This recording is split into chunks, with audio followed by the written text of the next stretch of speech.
Hello and welcome to Recap Radio. I'm Diego Cupolo, editor-in-chief of Turkey Recap, and this is our live show about Turkish politics and foreign policy. Today I'm talking to Zaur Shiriyev, a non-resident scholar at the Carnegie Russia-Eurasia Center. Thanks for joining us, Zaur.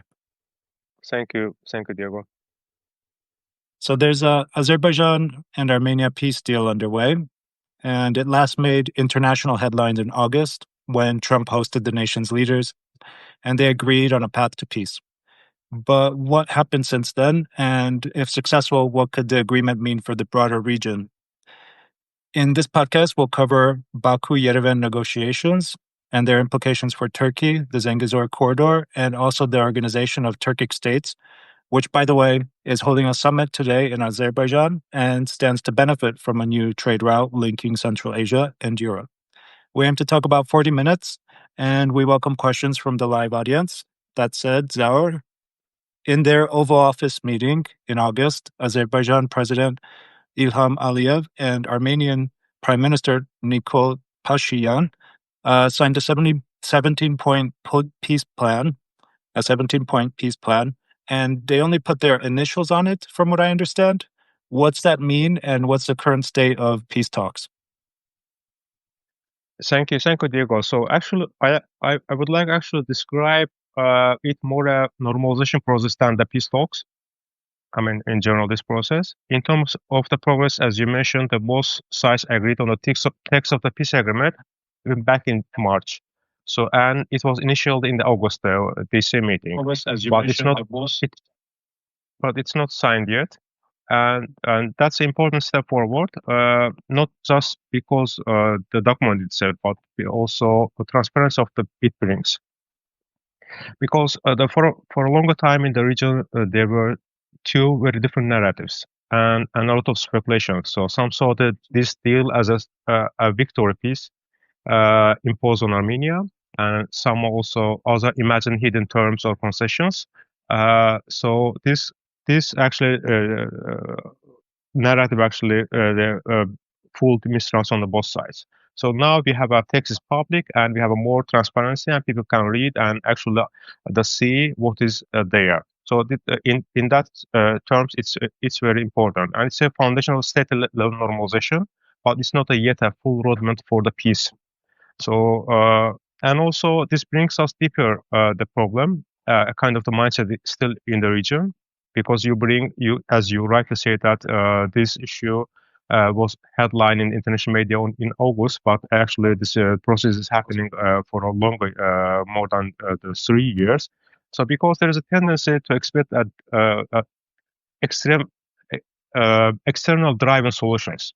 So this is a mindset that we see in the region, because only the major power guarantee the peace. And I will call it as an inherited dependency mindset. This lingering belief that the real peace can only happen if, let's say, they're broken or guaranteed by the, let's say, outsiders. But however, the reality is that agreement is achieved bilaterally. So, personally, I say this agreement is the beginning, not an end. And real peace is going to be defined from the top, not from the top down, but by the societies themselves. For some, the peace will be, let's say, absence of the war, which actually the August meeting guaranteed that there will not be any war. So it's actually good that we will not see, hopefully, no more speculation in international media that the new offensive are war. And for some, it's going to be stability business for, let's say, the whole corporation. But so that's why we are entering a cautious and but potentially constructive period, which these meetings will take shape. And also on connectivity in DC, so there was the US mediation. So the text, so we will see more US involvement, but it's the modus so modalities and the technicalities is going to be discussed. But so at the same time, so we have an absence of the peace agreement, so it's not signed yet, and and this is at a major risk. Why it's major risk? Because the most depends on the Armenian elections next year, and also the possible constitutional referendum. Because Azerbaijan is actually sees the signing of the peace agreement only after change of the Armenian constitution, the language that actually refers to the Nagorno-Karabakh. which Azerbaijan see as a problem. So that's why this is actually is going to be important year. Everything can collapse. Let's say because the foundation are actually in the hand of the two governments right now. So that's why it's going to be a very risky year. And so this is a major risk. So, but now it's also good that people will see more after the peace agreement is published. That it's not a major formula. The societies need to work more. The more understanding is needed. It will take years and years. And more international support will be needed for this path. Yeah, and from what I understand, the constitutional referendum that Azerbaijan is requiring basically is about removing claims on disputed territories, right? And this will go to the public, but there's not that much support for it, from what I understand in Armenia. Is there a risk that we return to some kind of conflict if these events next year, the possible referendum, the constitutional changes, if these don't go through, can we see a relapse in this peace process? First of all, it's not a so it's about a new constitution. So the Armenian government is start the working on a new constitution. So this reference to the Nagorno Karabakh, or so there is a reference to the independence. There's a reference to Nagorno Karabakh indirectly in the preamble of the Armenian constitution. So when there will be new constitution, the people is going to vote a new constitution. So, but I think the risk is that many people right now sees that this is actually is happening because of the pressure from Baku. So this is the unfortunate, the likely scenario that so people can vote no vote to the constitutional change. So what will happen? This is a big question. So this is going to be actually the return to the status quo, return to the square one, or whether both sides will prepare this kind of the negative scenario or not. So, but what is important, why I'm saying that this peace agreement is not the end of the road, that's why, so we should see more benefit of the peace the coming months, and that people will understand that, okay, there will be more stability. So there is no shooting right now. So there's a stability on the front line. So the works on the board implementation is happening. So the sides are discussing humanitarian issues. So this is a range of issues that the two government is actually is doing. But what is lacking is that it's a very top of the process. Even might be we cannot call it a top down process. So there is nothing is or less is happening on the societal level. I'm not saying that it should be across border. It should be on both sides separately. Might be the working on the peace. So what is in the region, as you're observing following the region, not only in the Caucasus but also in the Turkey or the let's say the Middle East. So it's very easy anyone to define what's war.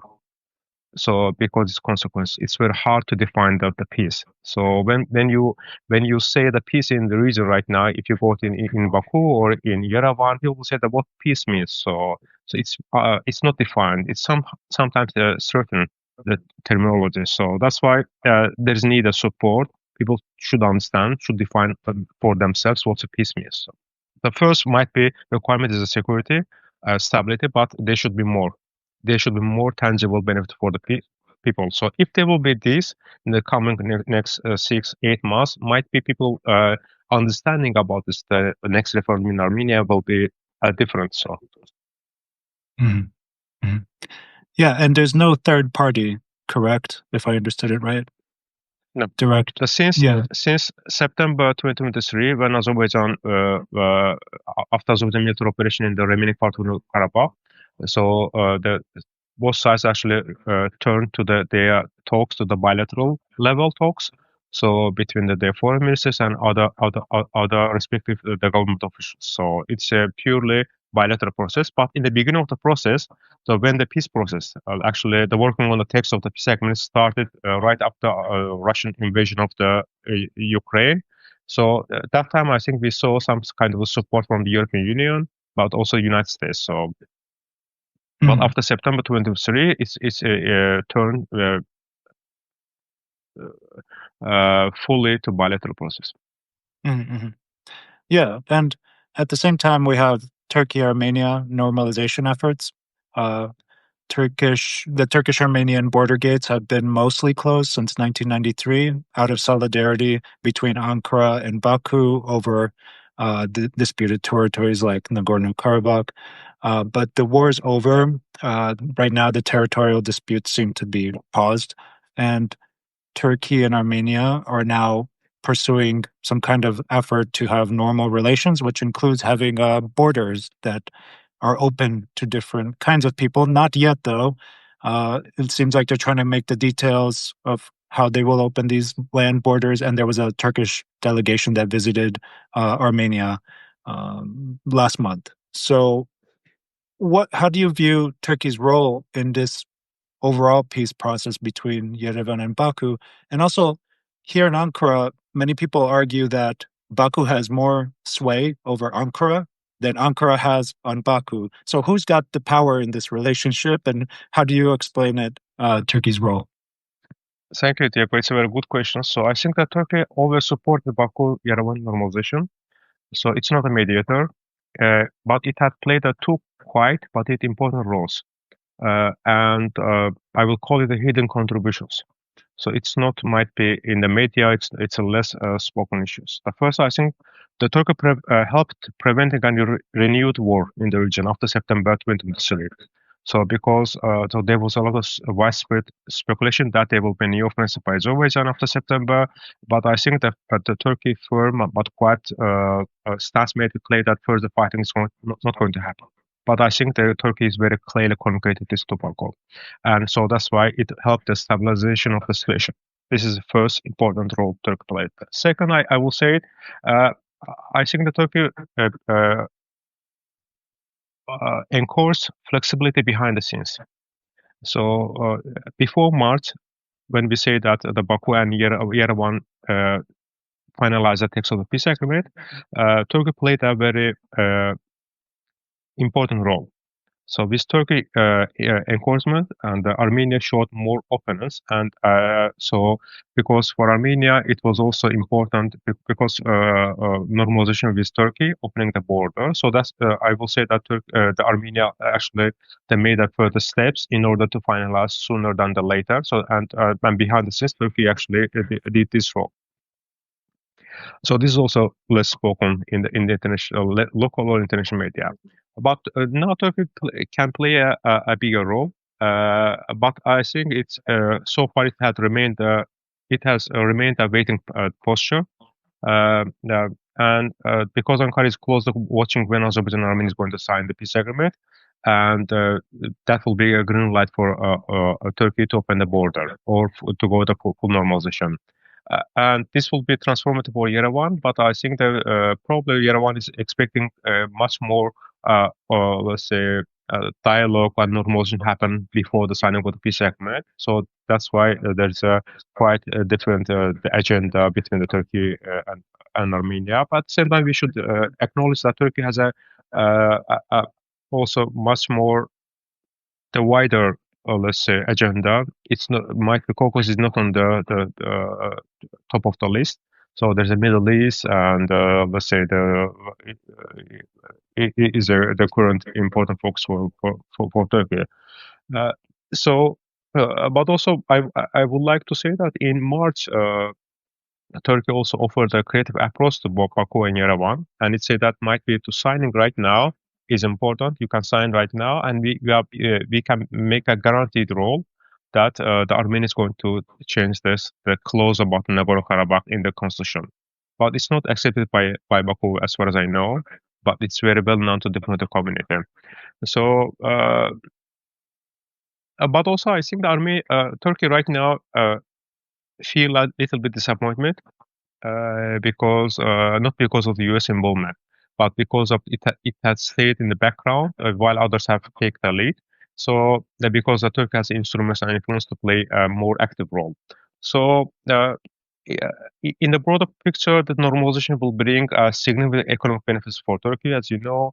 So opening the border, the direct link to the Central Asia, but also, let's say, having Turkey will become only country in the region having if it's going to normalize relations with the Armenia among the Russia, Iran, and Turkey. That as the most stable and reliable country that will have the not same level, but at least a very constructive and dialogue with all three Caucasus countries. So when it comes to the who has a leverage, so this is actually the question that everyone is asking. Turkey is not actually the passive or, in my understanding, uh, because Azerbaijan has a over leverage has a leverage over Turkey. I think Turkey has also quite a big leverage. So all the routes, all the energy, all the let's say, trade routes goes through the Turkey. Turkey is actually that played very important role for Azerbaijan. So Turkey's ally that actually came to the help of Azerbaijan in the let's say the difficult times, not only in the 2020 war but afterwards. So that but Turkey usually had an Azerbaijan policy in the Caucasus. So since 90s. So it has evolved, it has changed, but design remains the same.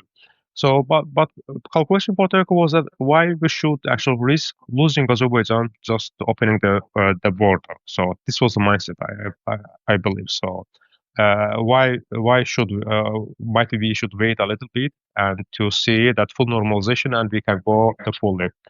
So it's not only about this Turkey has a dependency not because Turkey has a dependency not doing this, but because actually it has a much more sensitivity of Azerbaijan.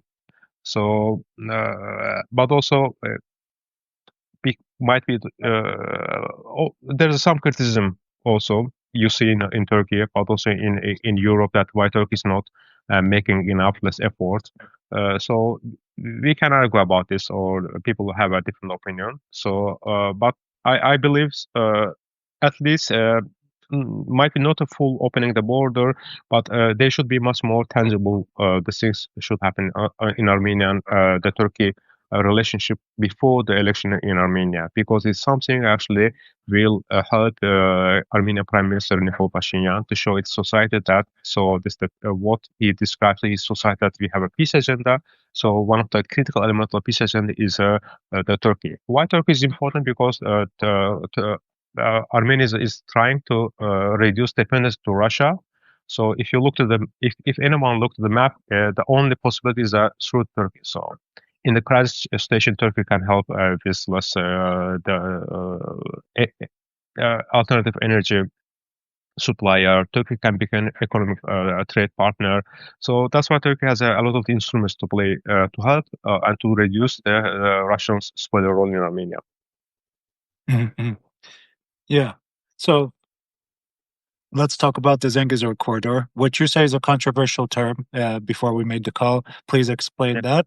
But to give the background, the Zangezur corridor is a major part of this peace agreement, and it's about 30 to 40 kilometers. It's a transit route between basically Azerbaijan, the main part of Azerbaijan, and its exclave, Nakhchivan, which is bordering Turkey. And if this corridor is linked through southern Armenia, it could potentially see some transit from Central Asia to Turkey and then to Europe, making an alternative route called the Middle Corridor. Basically, when you're looking on the internet, it's often called the Middle Corridor.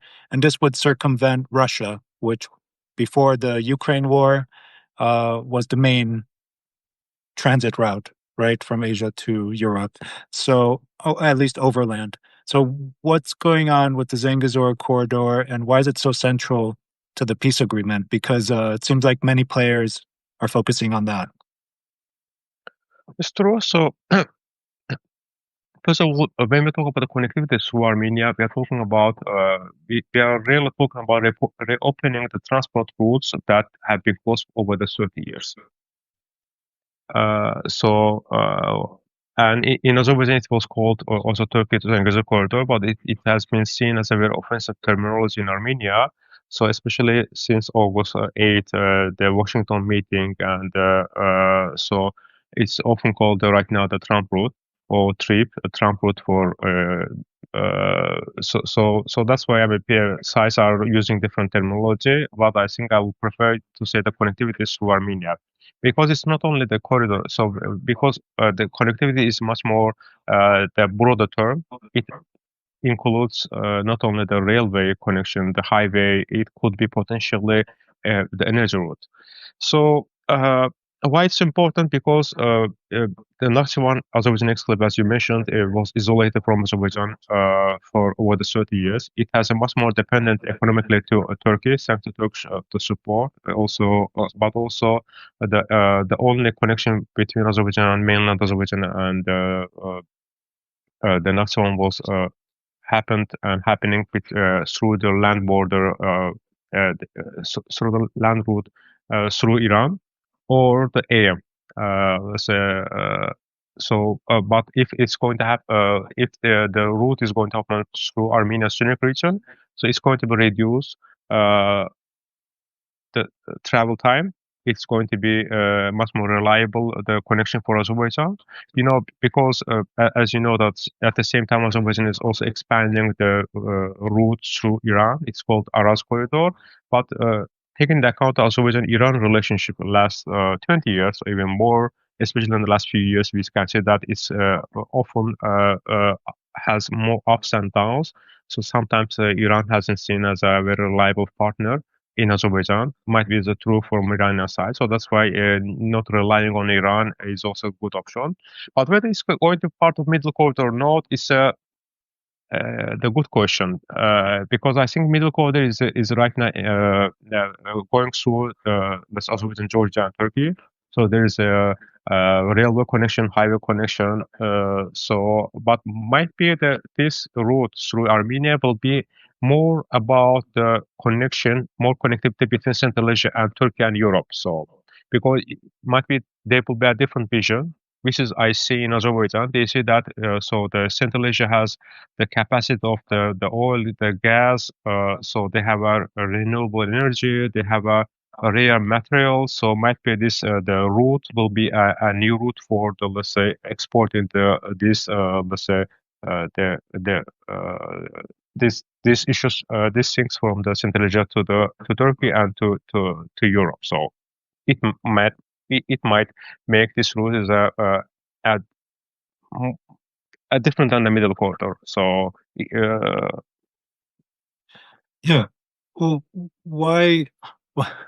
I mean, from what I understood of the Oval Office meeting with Trump, a U.S. company is going to be operating this. Is this confirmed? Are there any real plans, or is this all talk?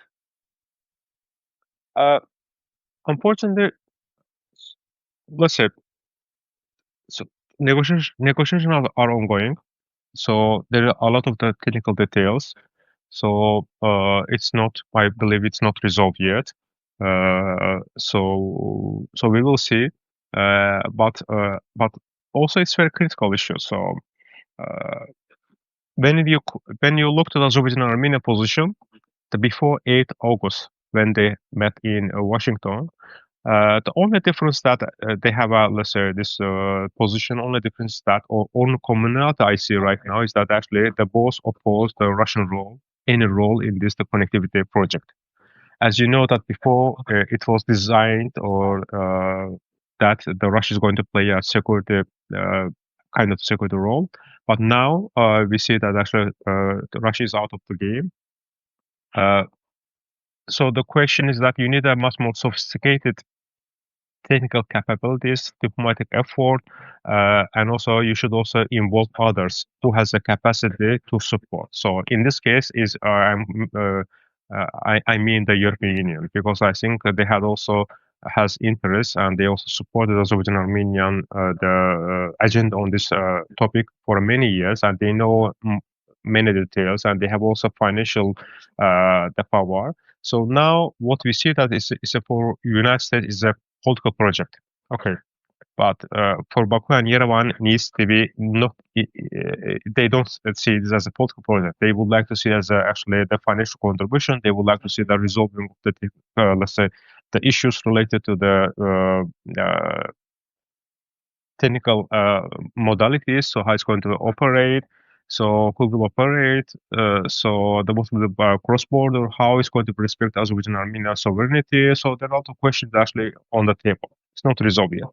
So the key question is also how long the United States will have, let's say, focus to this issue. Is going to be a sustainable focus to this issue until it's resolved, or it was just let's say one meeting and then delegating this to let's say sophisticated diplomats to resolve. So that's why U.S. involvement is important, but also is the process is very fragile, I would say. Mm. Yeah, and this Zangezur corridor or transport corridor, whatever you want to call it, is more vital for Europe in the end. So we're talking about US influence, but in the end, the people that will benefit are most likely going to be between Europe and Asia. So how do you see European support of this corridor? And are they going to be financing it, developing it? Because there was some kind of EU funding to connect Turkey and the exclave of Azerbaijan that was recently announced just last month, I think. Yeah, I think yes. I mean, you are right. EU has a firm interest on the connectivity, not because actually it's going to bring the more benefit immediately to European market, but it's also EU sees this as actually kind of a stabilization instrument. So it will bring more economic benefit for the people or to the both countries. So that's actually the part of the agenda of the European Union is pushing in the region. But also I think the EU has more instruments to put to use, like the grants, like the technical capacity, the more understanding.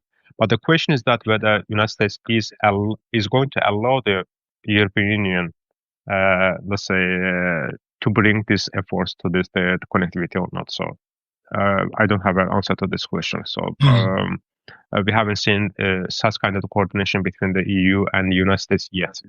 But it's necessary and it's important. But also, that we should see that this project is going to reshape the regional dynamics. For Armenia, it's going to be end of isolation and diversification beyond Russia. And for Azerbaijan and Turkey, it's also efficiency, integration, because it's also integration between Azerbaijan and Armenia, Azerbaijan and Turkey directly, so there's a land route, but also connectivity to Central Asia. But I think that Iran is a potential loss of influence, and also for Russia is also a potential loss of influence, because for a longer time Russia sees is a role is going to be dominant and it's going to use this, let's say, the role in this connectivity. Kind of the influence to both politics and the foreign policy of Azerbaijan and Armenia. But right now, I think it's lost this, let's say, tool to use. So, but it's also important for Russia for its own north-south axis, through Iran. So right now it has a leverage is diminished. So the question also will be for the EU. We hear both also other people that actually sometimes this connectivity is seen as a kind of let's say reducing the leverage to Russia or Iran. So this might be this narrow focus is also not helpful for this project. So might we need a much more broader focus that it's not only about Iran losing of Iranian influence or Russian influence. Asking a quick question of what will bring immediately to Azerbaijan, Armenia, or Turkey, or broader region. So. Great. Yeah. And you mentioned there's not so much clarity on the negotiations, that things aren't decided yet. And I think that in that environment where you don't have so much clear information, that's when we get the most conspiracies. So I'd like to address some topics that are being discussed here in Ankara, and maybe you can clarify. But, Azerbaijan and Israel have a relationship. Azerbaijan exports oil to Israel, right, through Turkey. And here in Ankara, it's pretty normal to say that Israel supports Azerbaijan against Iran, and that the trade corridor is meant to contain Iran as well, and give Azerbaijan bigger strength in the region. And basically, it's another way for Israel to contain Iranian influence in the South Caucasus. What do you make of that talk? Is the Azerbaijan-Israel relation so strong, and does it have policy agenda? That's a good question. So it's not only Azerbaijan oil, so it's also Kazakh oil. It's actually exporting to Israel. So sometimes, okay, might be the in percentage Azerbaijan is bigger than is Kazakh, but also both Kazakh and the Azerbaijan oil. So I think the Azerbaijan simplest way to describe the Azerbaijan relationship with Israel is that Israel is a strategic partner and ally right after Turkey. So this cooperation is spans from defense, intelligence, cybersecurity, and energy. But also, for Azerbaijan, Israel traditionally played an important bridge to the United States. Its advocacy networks in Washington have long helped keeping the region on the U.S. radar. And even right now, renewed American engagement in the region didn't emerge in a vacuum. So, an Israeli diplomatic and political advocacy played a quite meaningful role in encouraging that involvement and framing regional connectivity as part of the broader Western agenda. So that's why there's the Israel the role. But I think that on Iran, I wouldn't say that Azerbaijan and Israel has an identical position. Azerbaijan's situation is much more complex. It shares a long border with the Iran, and major shift directly affect its own security. So Baku's alignment is less about the joining anti-Iran campaign, more about maintaining Western attention and balancing regional process. But also, when tensions have risen between Azerbaijan and Iran, it wasn't the Israel came to the help to Azerbaijan. It was the Turkey. So, especially after 2020, the war, there were two major drills by Iran in Azerbaijan border. It was at that time that Turkey actually came and showed solidarity and actually played a deterrence role, not Israel. So, uh, but also the question is right now. Azerbaijan-Israel partnership was strongest in the conflict time. So now we are actually the region is moving towards normalization, and the dynamics is evolving. And also Azerbaijan dependence to Israel on the defense procurement is lessening because they will be more or less opening. Even the UK, less United States, and other Western governments is actually lifting the embargo to Azerbaijan and Armenia because there was a, let's say, kind of the diplomatic kind of the embargo that they never sell the offensive weaponry to Azerbaijan and Armenia. So that's why it's a diversification is the defense procurement. So the quick question is that what happens in the peacetime? So whether Israel has a vision that actually will be a stronger partner of Azerbaijan in the peacetime, whether it will be allow or it will be happy with the seeing that because peacetime means that there will be stronger Turkish role in the region. So whether this Israel will say this is as a competition or it's actually basically it needs a new vision. So not wartime supplier, but let's say the different vision, not focus on Iran, but also broader region. So I don't see that. I don't think that we have yet here whether or we have a clear answer. So, but I don't think that this is actually this connectivity or Washington agreement is a part of Israeli the border agenda. So it's actually on substance. If everything goes well, it works more to Turkish, let's say, vision than the Israeli vision. Yeah, and I can't end this talk without talking about the Organization of Turkic States, which are meeting today in Azerbaijan, as I said in the introduction. And Erdogan was speaking right before we made this call. He basically condemned Israel. It's the anniversary, it's 2-year anniversary of the war on Gaza. A lot of basically discussions about what to do with Israel, how to contain the threat that it poses to the region. But he also mentioned this peace process briefly, saying that he supports reconciliation between Armenia and Azerbaijan. And apart from that, I mean, the main thing I took away from his speech was that they're going to make a common Turkic alphabet, this organization, and that they're going to announce this next year in Ankara. They're going to have an event. So I want to ask, what is this organization for, the Turkic States Organization? And how do you view Azerbaijan's role in it? Because I know they meet, I know that there's discussion of trade, but I'm wondering what the role and your perception of it is from Baku. I think, as you know, that it brings the Turkey Azerbaijan, Kazakhstan, Kyrgyzstan, Uzbekistan as a full members, but Hungary, Turkmenistan as a unrecognized Northern Cyprus as observers. So for Azerbaijan, it's not a political or military bloc. It's a much more a coordination platform. So Baku would like to see this as a coordination platform, that a common vision related to trade, energy, connectivity, cultural, the project. At the same time, I will say that they would like also to make more common view about the security, because as you know that this now the topic is the main topic is about security and the peace. So whether this it's more in practice, the organization, I think that still truly lacks this kind of common vision when it comes to peace and security or the foreign policy coordination, because I think the member states come from the different realities. So Azerbaijan and Turkey is more engaged in Caucasus, Middle East, but Central Asian members are focus on China, Russia, and other topics. So there's a gap between the rhetoric of unity and the reality of divergent priorities when it comes to the foreign policy. But for Baku, what's important? Baku would like to see this this union a kind of the bridge between the Western engagement and the Central Asia. So they would like to see that this organization to evolve in such a stronger position that it can then make, let's say, the platform that common view when it comes to the engagement with the Western partners or less Eastern partners.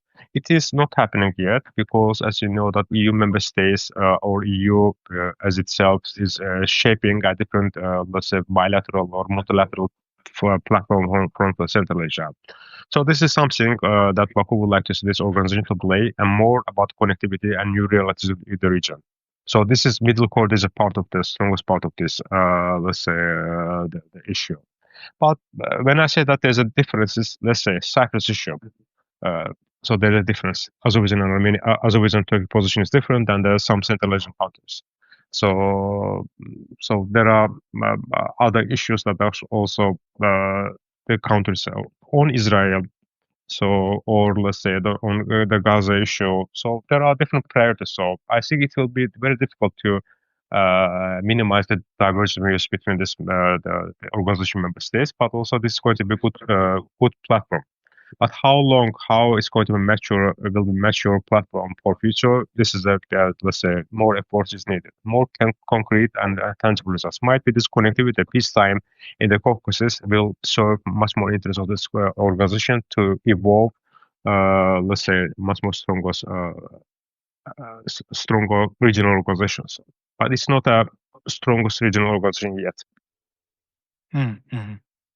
Great. Well, for those who joined late, I've been speaking with Zaur Shiriyev, a non-resident scholar at the Carnegie Russia Eurasia Center.